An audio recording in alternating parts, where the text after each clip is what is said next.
ito ay rated SPG, striktong patnubay at gabay ng magulang ang kailangan. Isang mapagpalang araw mga kapamilya, habang kritikal ang kalagayan ni Tanggol sa ospital, naghintay ang lahat ng malalapit sa kanya sa labas ng operation room. Mabigat ang pakiramdam ng buong lugar dahil hindi nila alam kung makakaligtas pa ba siya matapos ang matinding laban na pinagdaanan niya. Lahat ay tahimik na nagdarasal at umaasa na sana ay malampasan ni Tanggol ang pagsubok na ito.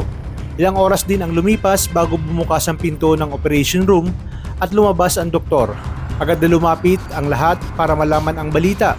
Sinabi ng doktor na ginawa nila ang lahat para mailigtas si Tanggol at mukhang dininig nga ang mga dasal ng taong bayan.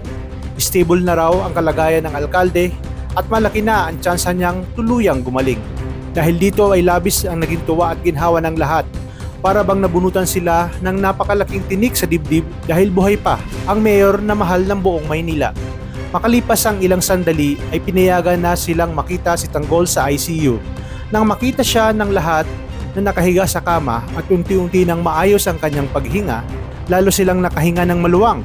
Habang hawak ang kamay ni Tanggol, bigla itong gumalaw at dahang-dahang nagbulat ng mata.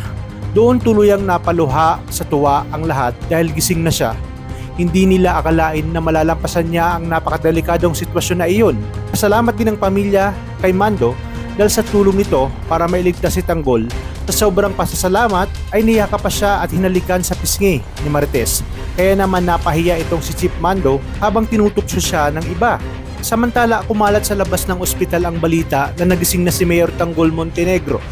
Maraming mamamayan ng Maynila ang nagtipon at nagdiwang nang marinig ang magandang balita. Nagsigawan at nagpalakpakan ang mga tao dahil buhay ang kanilang mayor at muli siyang nakaligtas sa isang napakalaking laban. Paglipas ng panahon ay tuluyan ng gumaling si Tanggol at nakabalik sa kanyang tungkulin bilang mayor ng Maynila. Nagpatuloy siya sa paglilingkod sa bayan at sa pagtupad ng pangako niyang lilinisin ang Quiapo mula sa mga kriminal at masasamang gawain. Di nagtagal, nagkatuluyan sila ni Ponggay at kalaunan ay ikinasal.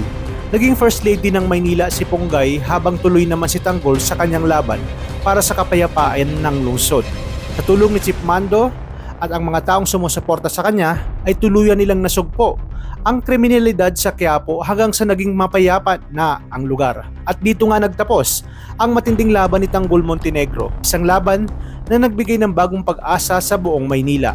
Kaya naman sa lahat ng kapamilya na sumabaybay sa Batang Quiapo ay lubos ang aming pasasalamat. Maraming salamat sa inyong suporta, panonood at pagpalain tayong lahat. Kapamilya.